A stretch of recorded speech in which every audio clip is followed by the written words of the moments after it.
Well, good afternoon, everyone. While everybody's coming in from the waiting room, I'm just going to do some brief introductions. Thank you so much for joining us today for this, which is our third workshop in this series, when we're going to be looking at the slightly kind of, I guess, elusive subject of absence in the archive and things that are not there, or things that perhaps were once there and are no longer there. And I was just saying to our speaker, Catherine, before we let you all in from the waiting room, that actually while the rest of this programme kind of put itself together, trying to find appropriate speakers who kind of have written about absence was surprisingly kind of challenging, given how often I certainly encounter it in my own archival work, where you realise there are hints of things that might once have been there and no longer are. So I'm hoping that this kind of session today will help us to think a little bit about dealing with absence kind of practically, but also perhaps sort of conceptually. How do we think about absence as something that has opportunity, as opposed to just kind of frustration and loss built into it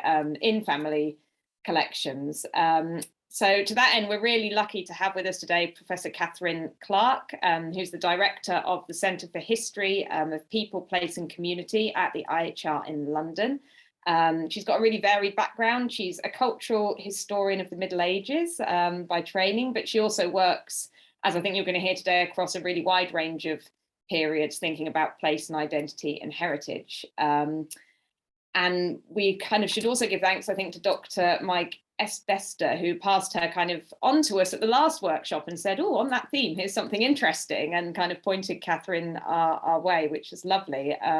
So already some nice connections coming out there. So Catherine's going to talk to us about her work for sort of 25-ish minutes, and then there'll be time for questions after that, aiming for a nice tight 5 o'clock start, we hope, because people have to go and do childcare runs.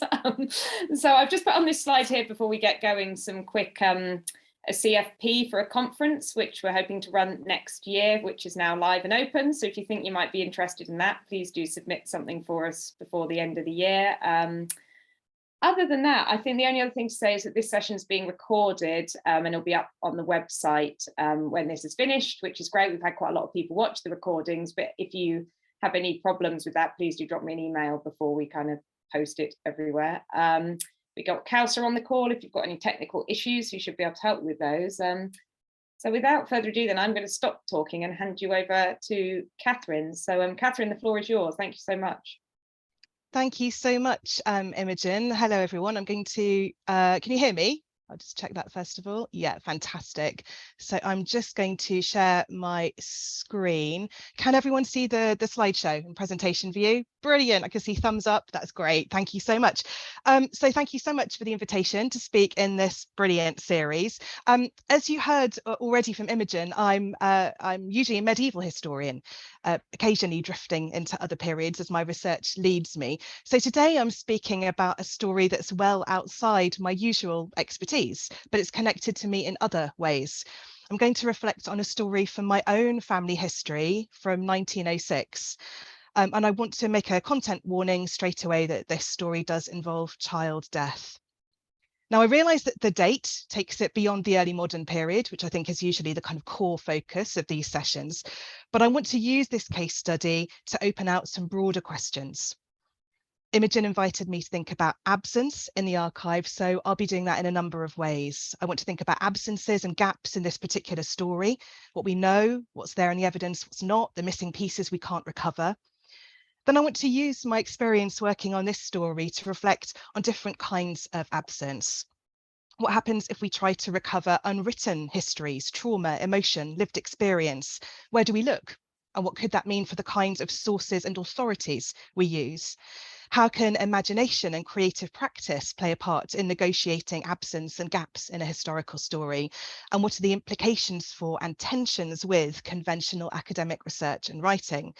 Many of you will know those are all questions that are hot topics amongst historians at the moment.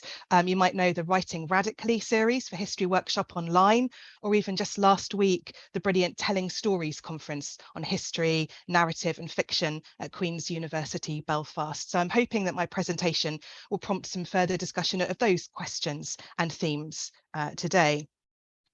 So as you heard from Imogen, The invitation to speak today came as a result of a guest blog I wrote for the brilliant Railway Work, Life and Death project led by Mike Esbester at the University of Portsmouth. That was back in July. I'm going to use some of the words from that blog piece in my presentation today, but I will then unpack them with further details and critical reflections.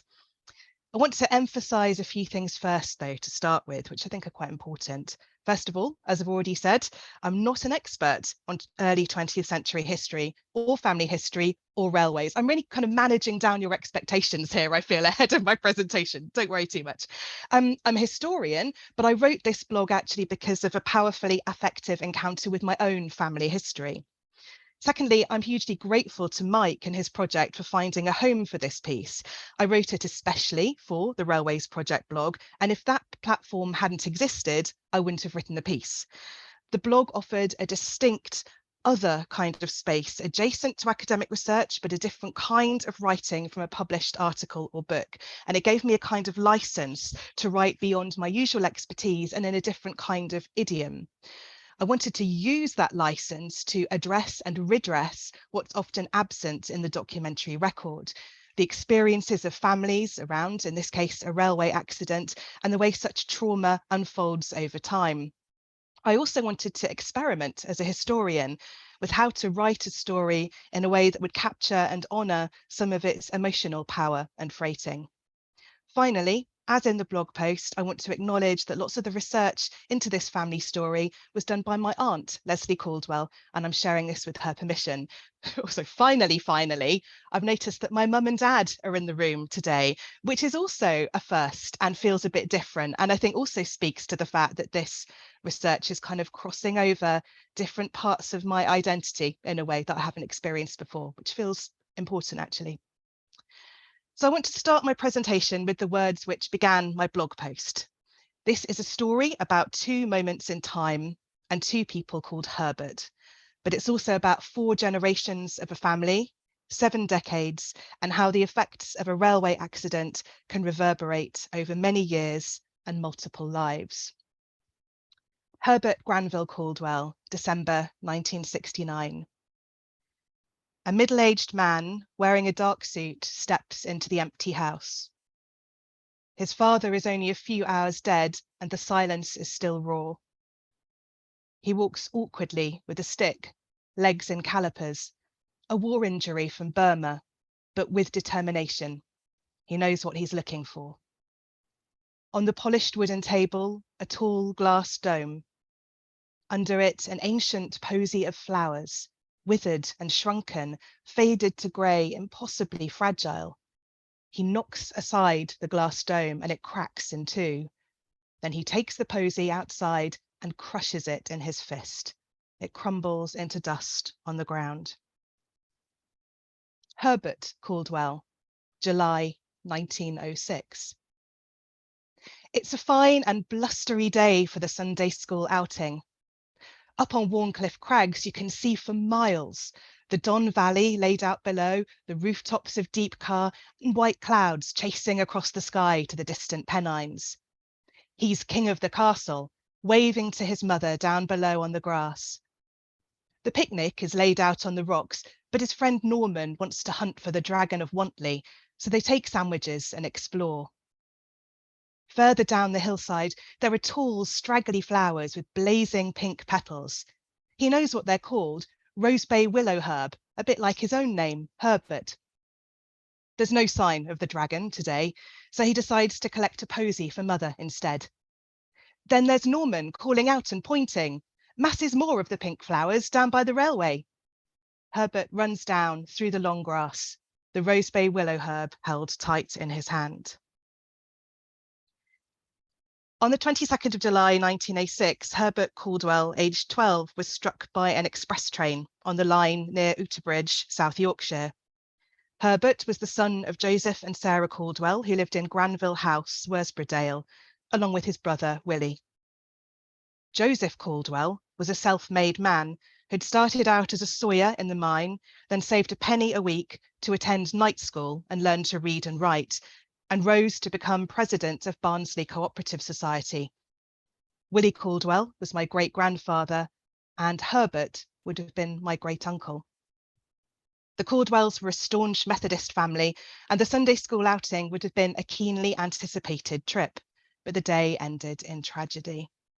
So you're looking here at the report from the Sheffield Daily Independent, 23rd of July, 1906.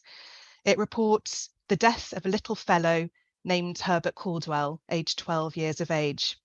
It states that young Caldwell was taken picnicking to Warncliffe Crags by his mother. He and another boy named Norman Knock, aged 9 years, left the party and got on the railway line. Young Knock told the coroner that they went to look at the railway train. They were standing near to the metals when the train dashed up. Caldwell was a few feet distance away from the train, but it appeared to draw him in. The child got a knock on the head and was then flung away from the engine. The article tells us that the accident was observed by the driver of a goods train. It's also reported elsewhere, which was standing on the sidings nearby. When he found Herbert, his body was in a ditch, having obviously suffered a catastrophic head injury. Norman was trying to pull him out. Herbert died the next day in Sheffield Royal Hospital. His father, Joseph, was by his side, having kept watch over his little son, as it says, all through the night. Joseph and his wife, Sarah, never recovered from the loss. And another childhood also ended that day, that of Willie, Herbert's brother. The tragic death of Herbert cast a long shadow over the rest of his life. And for whatever reason, blame, resentment, or simply an unbearable reminder of what had been lost, his future was blighted. It shouldn't really be any surprise to us as historians who know the slipperiness of the archive, but the press coverage of Herbert's death really is a salutary example of how quickly and how far the written record can drift from reality or gather gaps and absences and silences. The striking lack of stability here over even a relatively recent historical event in the archival record is something really, really noticeable. We've got a few other examples of coverage at the time. On the left, the Penistone, Stocksbridge and Hoyland Express gives the detail that Herbert had been with a party of trippers from Wimwell and Worsbrodale. That's the closest we get in any of the documentary evidence to a reference to the Sunday school outing. Otherwise, that's a detail that exists only in family memory. The article also gives a hint of some of the emotional fallout from Herbert's death, the implications for relationships, the dynamics of blame and guilt, even if outside any kind of judicial process, and possible recriminations. The article notes that the two boys with Herbert, in this case not just the one, Norman Knock, ran away and left the unfortunate sufferer, so quite a different report. The article from the Barnsley Independent, the bottom right, is really just a mess, to be frank. It gets Herbert's name wrong, seemingly confusing it with his father's. It misspells the surname. It gives the wrong address for the family. And the final line I find quite dismissive, even judgmental, in that horribly detached, even contemptuous, passive construction. It is stated that the boy was trespassing on the railway at the time of the accident. And strangely, despite the distance across time and really the faintness of my family connection across the generations, I feel quite upset reading that. In terms of our own family memory, the most central, vivid feature of the story is absent in all the documentary records. Herbert had been found with a posy of rosebay willow herb still in his hand. A familiar sight on railway banks and verges, he'd been gathering the pink flowers to give to his mother. Joseph and Sarah, his parents, kept the posy as a treasure, a holy relic. They made a shrine out of it, keeping it under a glass dome in pride of place at Granville House. Always present, always visible. The pink petals greying and dropping, the leaves curling. When Joseph and Sarah died, Willie carried the pain with him, quite literally, moving the glass dome and the crumbling posy of flowers into his own home. Willie, Herbert's brother, grew up to be a skilled craftsman, a woodworker and cabinet maker. He served in the Fleet Air Arm in World War I and then ran a coach building company. He later worked as an undertaker. He married Ethel Knock, the sister of Norman Knock, who'd been with his brother Herbert on that fateful day in 1906. And I think perhaps they found some comfort together in their shared kinship of trauma. They had 2 children, Gwen and Herbert Granville, my grandfather, named after Willie's lost brother, as well as their childhood home. I never knew him as Herbert. He chose to use his middle name. In later life, Willie ran a little shop in Goldthorpe, and you can see the building today in this screenshot from Google Street View. As you can see, the Frederick Street window is bricked up, but my mother, hello mum, I can see you're there. My mother, Willie's granddaughter, remembers an impressive display, pots and pans, dishes, rows of knives in the best Sheffield steel. And the other window at the front of the shop was completely different. Nothing useful or grown up or mundane, but instead simply row after row of sweets in jars in every colour and flavour imaginable. My mother and uncle would spend hours there after school eating sherbet and flying saucers. They describe it as a child's dream, a wonderland, an enchanted place in the company of their gentle granddad Willie. The shop never made any money. As a business, it was a disaster.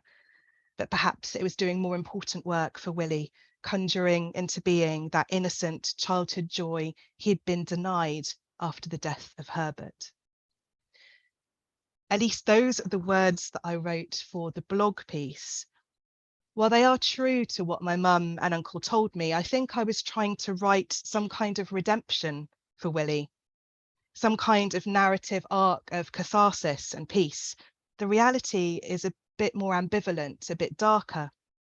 My mum recalls local children coming in and stealing all the time, while Willie, a very gentle, quiet man, was intently slicing ham, or his wife Ethel, who has a kind of dropsy and mobility problems, sat on a stool but couldn't move to intervene.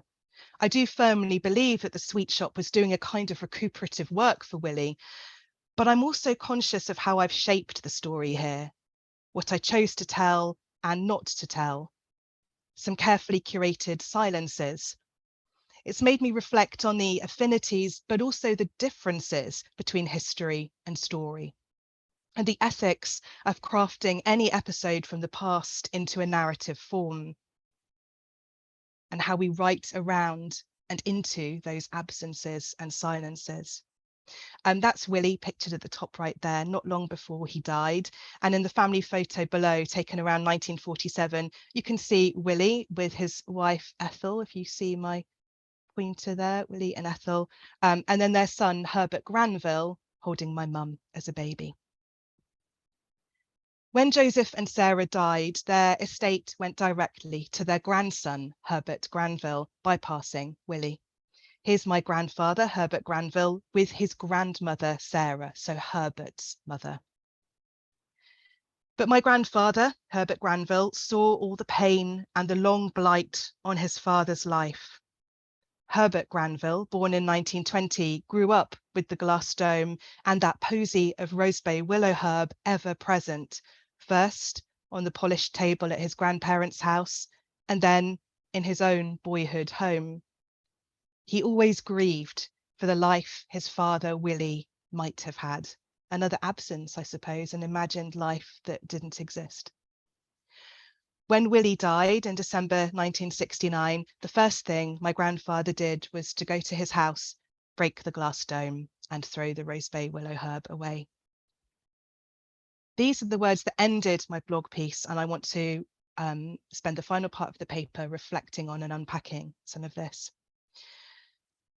Some things are recorded and preserved in the archive and some are not. The full story of a railway accident extends far beyond the documentary record and deep into the lives of those surrounding the event. The traces of Herbert's story are there in ledgers and papers, coroner's records, death certificates, newspaper articles, but also in a material archive which now exists only in family memory. A row of sweet jars in a shop window, a glass dome, and a posy of rosebay willow herb. But I don't want to end there today. So this presentation has been incredibly useful and timely for me, coming as I've investigated this story. It's given me the opportunity to reflect more critically and analytically on the process of writing this and on these questions around absence in the archive, but also in our own research practice. They've really kind of come together for me in this particular piece of writing. The story of Herbert Caldwell's accident is full of absences and lacunae, as you've already seen, and the wider family history research around it throws up further gaps and unknowns, often in quite stark and emotive material form. I mentioned that Herbert's father, Joseph Caldwell, rose from being a sawyer in the mine to president of Barnsley Cooperative Society. The plaque at the top right of the slide here is at the entrance to Barnsley General Hospital, and it records Joseph's name in his role as then a co-op director. So, really rose to be a pillar of the community from very humble beginnings. The Barnsley Co-op closed a few years ago, but you can see the very grand, iconic building there still in Barnsley. And you can see one of its beautiful tiled internal staircases. And I wanted to show you this picture, which I think is so evocative of absence, of one of these enormous tiled rooms in the basement. No one's quite sure what they were used for. Possibly cold storage for the co-op butchers, possibly the morgue for the co-op undertakers. No one today knows how quickly this kind of knowledge can pass out of written record and memory and become this uncertainty and absence. I wanted to research and write this story because the Rose Bay Willow Herb story had been such a powerful part of family memory and testimony all my life, and I wanted it to be recorded. But I wanted to write something which could speak emotionally, not just as a forensic, analytical, historiographical piece. And there have been lots of absences to navigate, not least the Sheffield coroner's records for this period were all destroyed in the Blitz. We also struggled to find details of the accident from other sources, including railway records, and this is where I might be able to pick Mike's brains later. But the accident happened at what was known as Charlesworth Crossing, but that doesn't appear to be a name used in any official records. Dennis Pinder of the Stocksbridge and District History Society explained to us that local unofficial crossings and access ways often gained nicknames, often names deriving from local landowners or local worthies.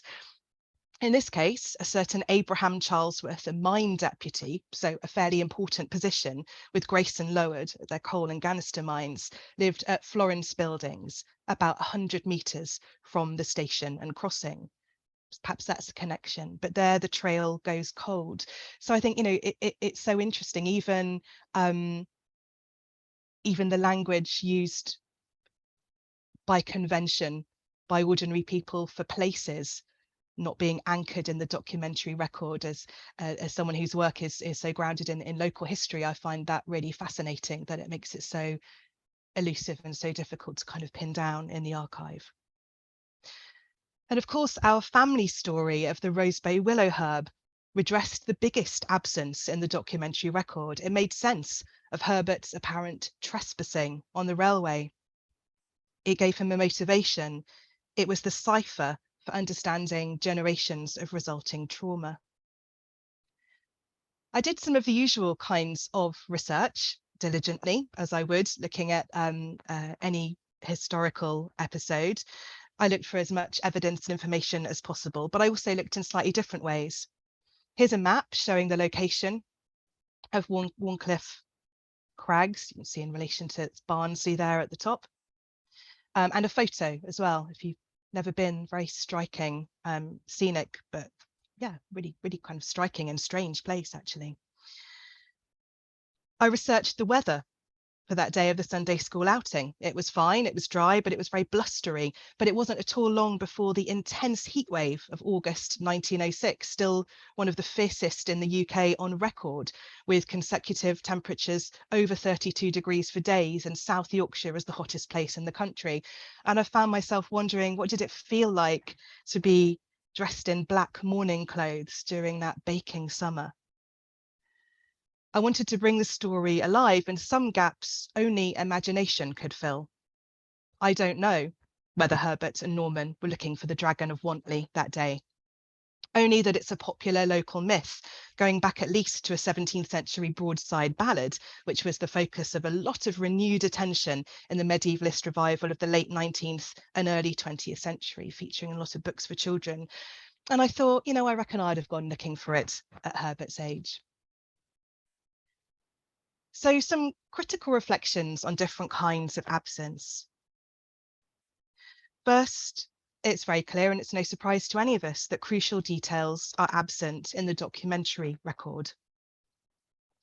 But this case study illustrates how memory and oral tradition can be particularly crucial, as well as material archives of objects, even those that only exist now in memory. Many of these sources take me well beyond the kinds of citable materials I'd normally rely on in published academic writing. I think it would have been much harder to publish this piece in a traditional academic journal. So for me, it raises questions about authority and absence, and whether, if we're wanting to address absences, we need to enlarge our notion of authority and expand and vary the different kinds of authority that we will acknowledge and that we will go to. Second, I've thought about how trauma, emotion, and lived experience are often invisible or illegible in the historical record. I've actually done a fair bit of work on trauma in medieval literature and culture, tracing metaphors and structural features in texts that hint at its presence, because of course, by its nature, trauma is rarely written directly and explicitly. But this case study has helped me kind of reflect and develop some new insights. Most especially, actually, it's made me think about how emotion and lived experience are often absent in the historical accounts and analyses that we produce as historians. We're trained to write dispassionately, to focus on objective details, and to absent our own emotional selves.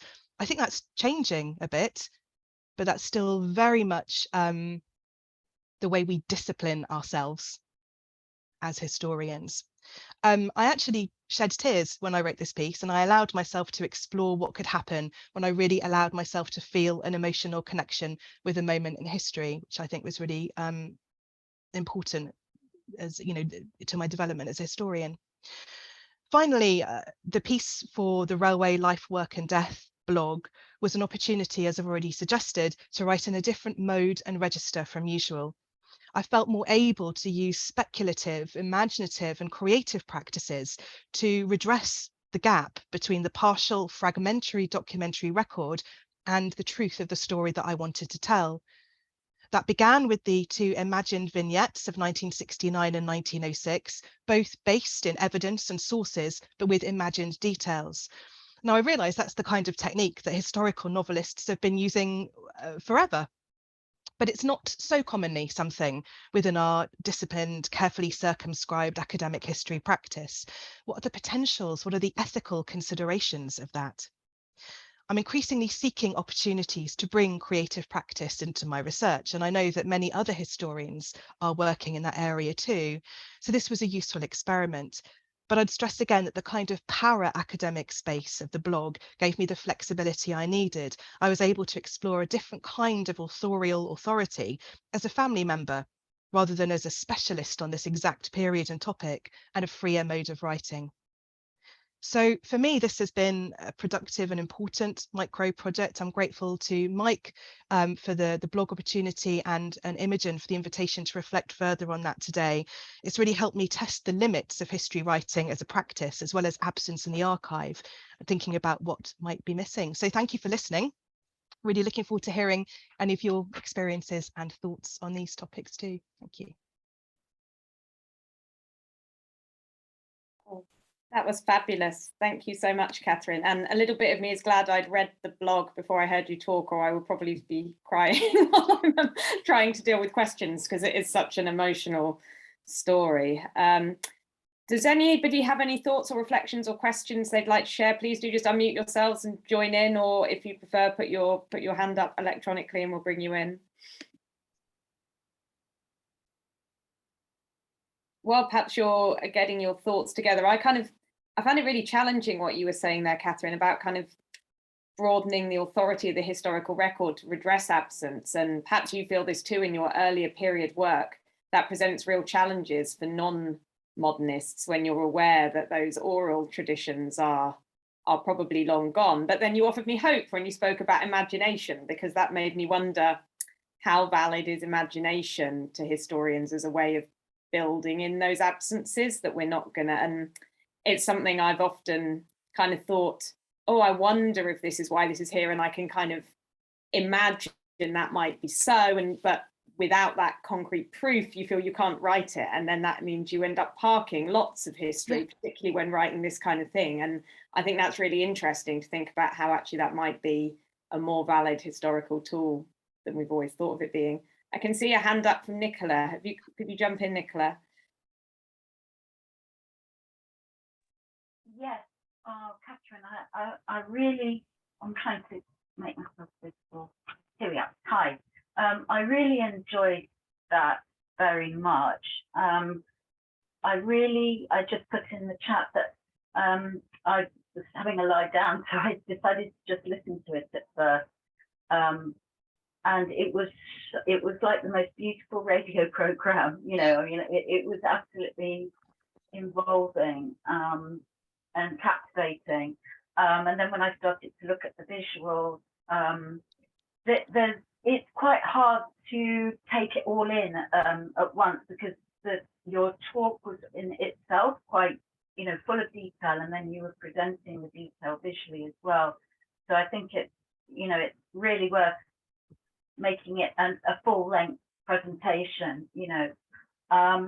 So what it struck me is I'm sort of coming at history from a creative practice point of view. So I start with what was missing and then go to what I can find that is visible. And so I started with a conversation I had with my father, where he has dementia, and he was reminiscing about wartime, living on a very early council estate in the 1940s.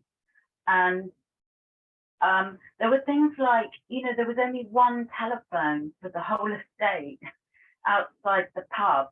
And at the pub, they had a kind of tank of water where they would go for buckets of water. And it was really from those details that I had to tease out, I suppose, imagining what that would be like to have this one telephone box, and, you know, maybe a culture of allowing some people to jump the queue, say there's an emergency, or something about this water that was flowing. So I just really wanted to say that I hope that our research as creative practitioners who are socially and historically engaged, and historians who are imaginatively engaged, you know, I kind of feel that we can meet in the middle and pull out again. And I really am very grateful for this session. Thank you. Thank you, Nicola. Can I respond, Imogen? Please go ahead. Yeah, so yeah, thank you so much, Nicola. I think you're absolutely right. I think there's lots that we can learn from people like you who are coming to this from creative practice and then approaching history. And I'm really struck, it's very moving what you say about recording some of your father's memories at a time when he was living with Alzheimer's, and of course that must have presented issues around absence and loss in so many very difficult ways. But I'm really interested to hear about those experiences. And I think what you said kind of resonated with what Imogen was saying as well, really, about the partial and the fragmentary, and I guess you're both speaking about loss as well, and I've just written down loss in big words, because actually loss is becoming, as seems to be emerging for me through this,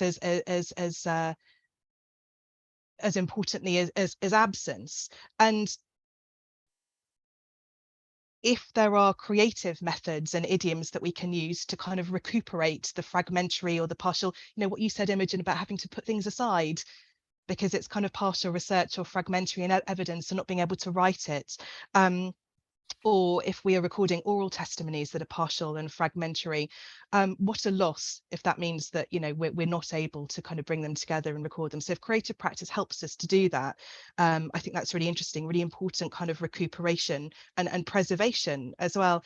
In my sort of usual role as a medievalist. I mean, actually, it's interesting what you said, Imogen. You'd think that I would be better at dealing with gaps and absences because, you know, the received wisdom is the further you go back in history, the more gaps and silences there are, right? But actually, so struck by researching, you know, a microhistory in 1906 that, you know, there are just as many gaps. There might just be of slightly different kinds. But a lot of the work that I do is around mapping and thinking about places and visualizing and mapping and understanding places.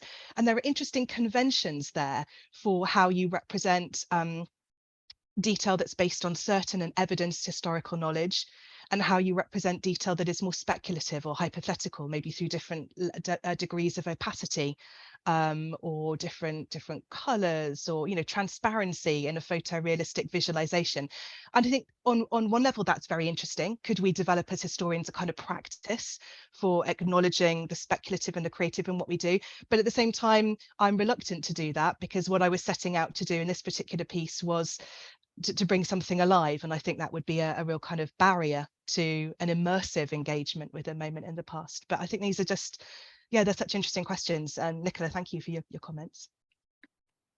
Got a comment here from Rebecca. Rebecca, would you like to jump in, or would you prefer me to read it out for you? Perhaps, sorry, I don't know if you can see it in the chat, Catherine, but Rebecca's asking kind of about how you think your family narrative will shift now that you've recorded some of what's previously been oral history, and how you think the next generation might understand this history, which I guess is a really interesting question, actually. What difference has your intervention made in that space? Yeah, it's a great question. So I think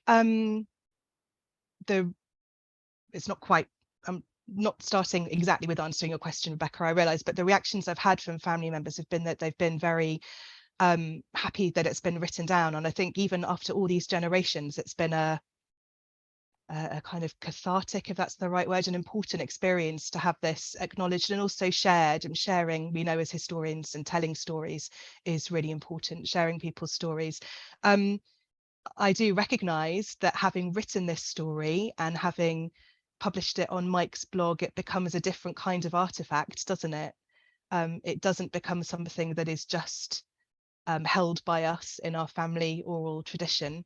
And in terms of how the next generation in my family will understand it, they will understand it through a kind of written record. I guess that will probably be how they will access it, which will be very, very different from the way that I kind of gathered it in pieces and allusions and fragments in conversations and retellings and memories before trying to put it together as a kind of sort of linear narrative. So I don't know whether those reflections kind of go some way to answering your question, Rebecca, but yeah, you've helped me think about it as quite a pivotal moment, I suppose, in how our family remembers that story, which I hadn't thought about before. Are there any other questions that people would like to jump in, or thoughts or reflections? We've got one here from Elise. I'm sorry if I'm pronouncing that wrong. El, would you like to come in with your thoughts on this? Okay. Yes, it's pronounced Elsa. It's an odd name. Elsa. Sorry, I've never heard that. Elsa. I was just wondering how your reaction to the story might differ if you were further generations removed from personal knowledge with people concerned. You know, there were people remembering these stories, or the granddaughter of this. And so do you become more of a historian and less of a family historian? I don't know. I'm not sure there is a difference myself. But I'm just wondering about the process of researching family stories further removed than something that's quite immediate and emotional. Or is there always emotion in it, I wonder? Jeremy Paxman cried when he found out about a story in the 100 years earlier in his family history. Something you'd be surprised about. Yeah, those are really good questions, Elsa. And in a way, it's a bit of a kind of who do you think you are cliche, yes, isn't it? That, you know, people, they get confronted with something from their family history and there's the kind of predictable tears. I didn't mean to suggest, and I think perhaps I did in my talk, that I've never felt that kind of very powerful emotional pull of history before, except for in this story. Absolutely, I have, even working with sources and documents from, 1,000 years ago. I think the way you framed your question brings me back to thinking about authority and license, those kind of those issues again, really. But I think the fact that I wrote the story at this point, I think there's something quite significant, that it's still within living memory in that it's been handed directly to people who are still alive, but it's not in the living memory of anyone who was actually part of that moment directly themselves. So I think that gives some more license. But it also, I think the fact that I am still relatively close in time and connected by living family members, I'm struck by historians and other humanists who use the language of right of way.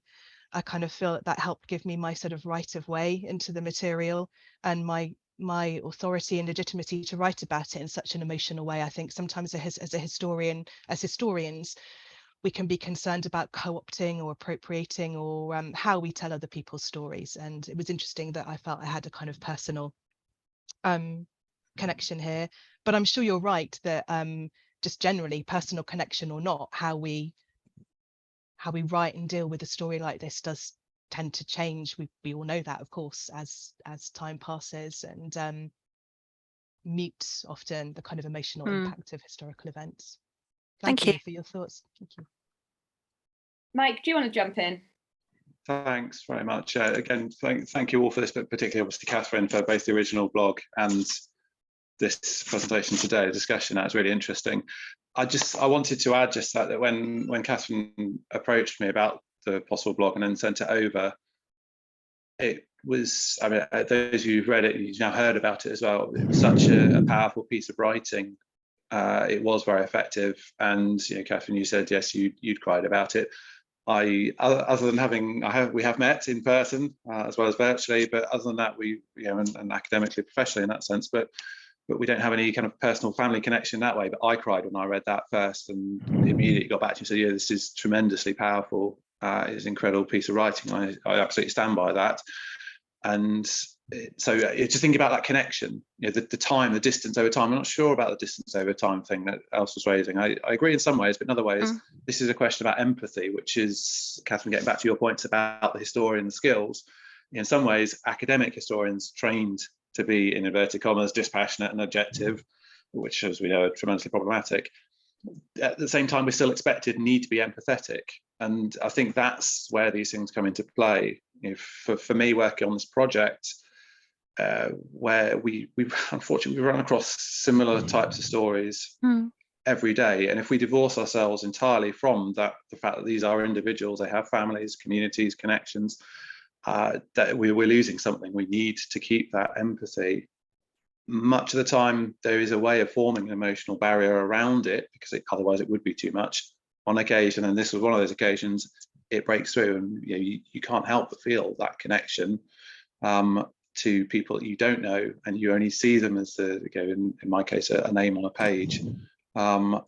It's really interesting, but really challenging as well, and that's really important. And it's been really important for me as a historian to be able to think in these ways and do these things. So again, Catherine, thanks to you for helping with that.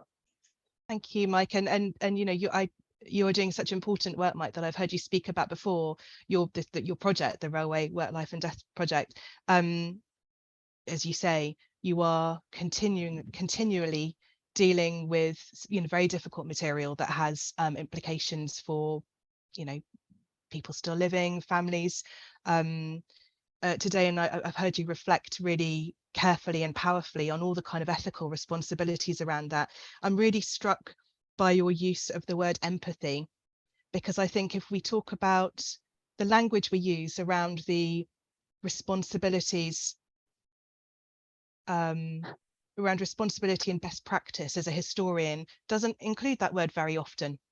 Maybe I've been talking to the wrong historians, maybe I've been moving in the wrong circles, but we talk about responsibility to evidence, use the word dispassionate, I think, Mike, as something that's used frequently, but I think we're much more wary now of making any claims to being objective. I think we all know that that's not how any historian can really operate. We all look at things through lenses of our own. But but empathy we don't talk about enough. And you know, should we train historians? Should we think more consciously ourselves about empathy as a real responsibility in what we do? I think that's really provocative and really helpful. Thank you. Just on that point around empathy, I know that Sarah Fox has been doing some work on this, which I don't think she's published yet, but thinking about empathy in the archive. And I'm going to try and post it here, the link to a conference where I think she's giving a presentation on that, which is going to be online. So that might be an in for more archive empathy thoughts. Fantastic, thank you. But that's really, it's interesting for me, kind of having been thinking about writing a paper for that, and then hearing all of your thoughts about how significant emotion actually is in doing archival practice, and how little until recently I'd ever thought about it, and kind of the tension in that. Does anyone else have any other questions or thoughts they'd like to share on this?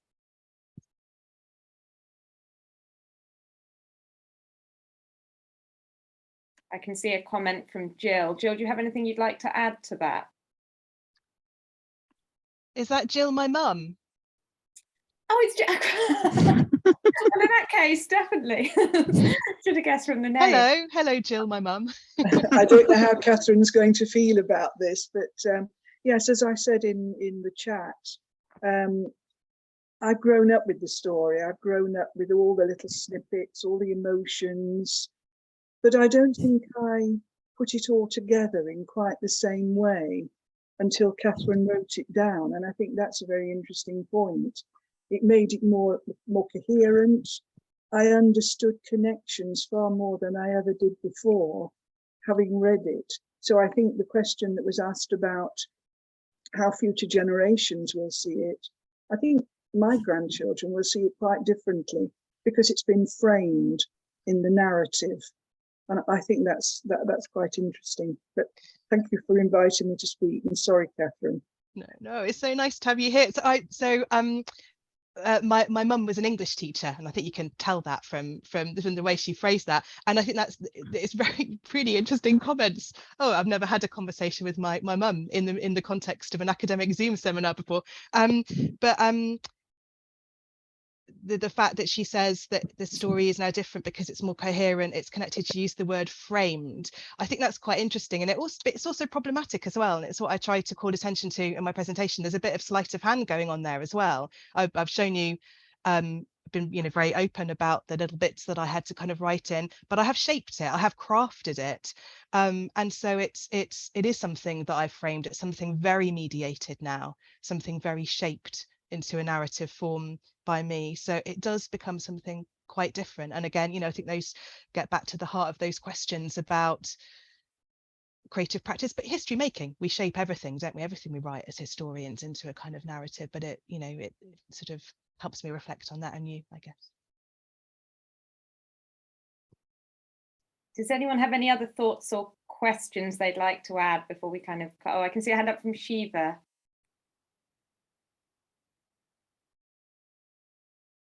Could you unmute yourself? Sorry, it wouldn't be a Zoom conference unless you had to say. Ouch, just realized the mistake I made. Right.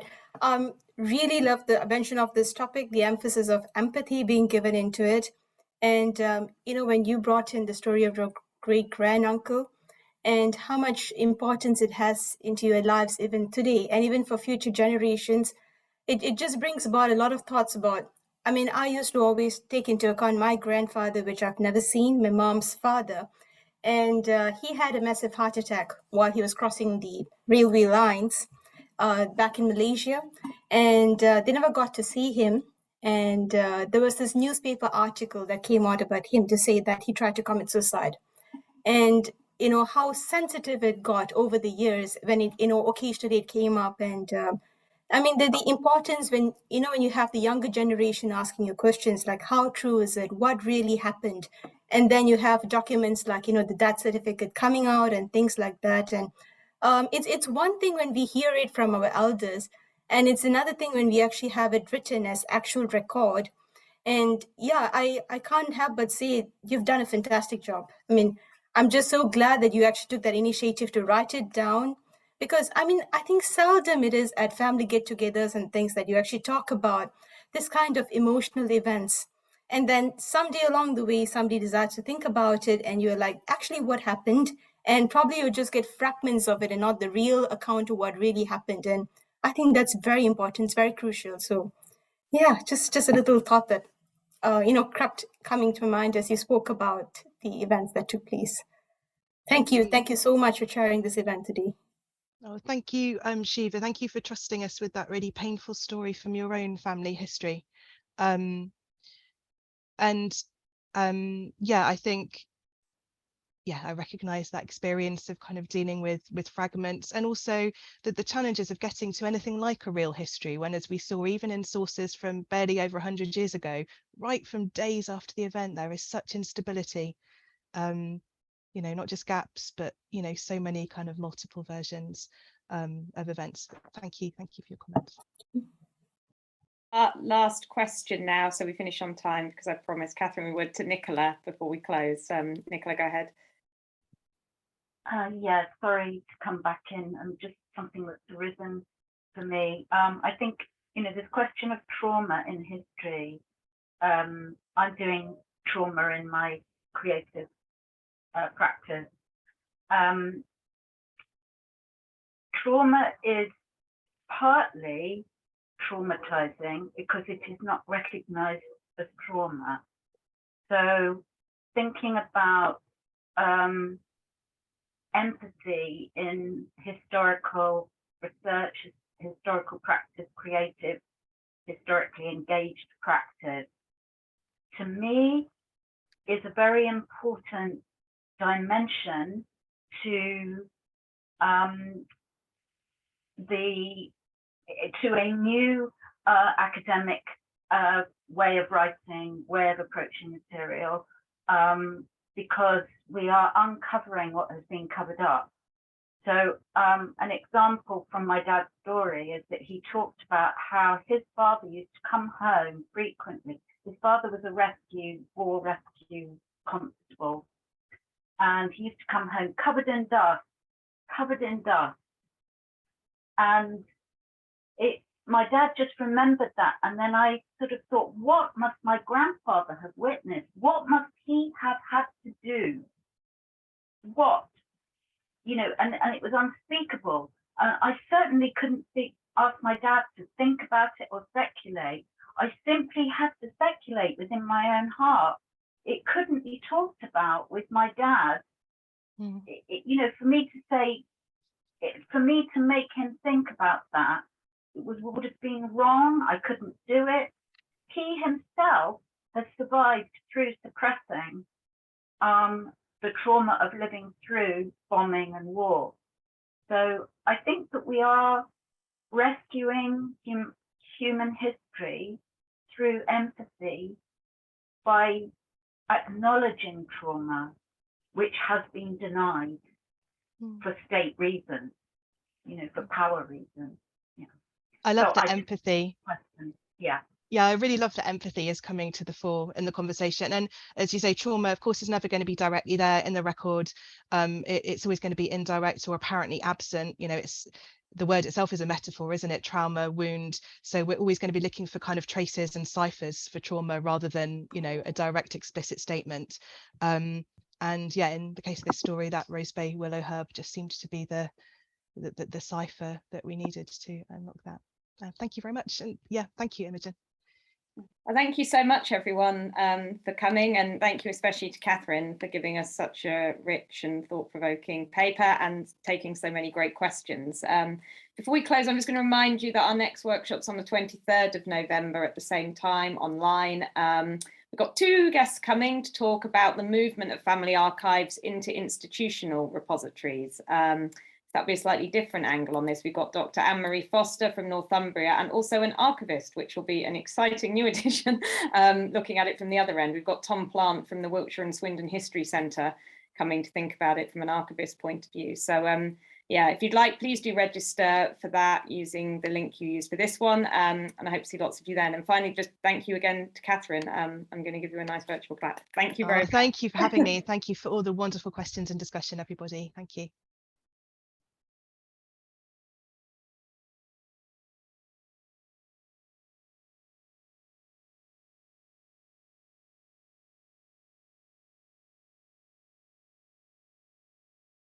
Imogen, are you still there?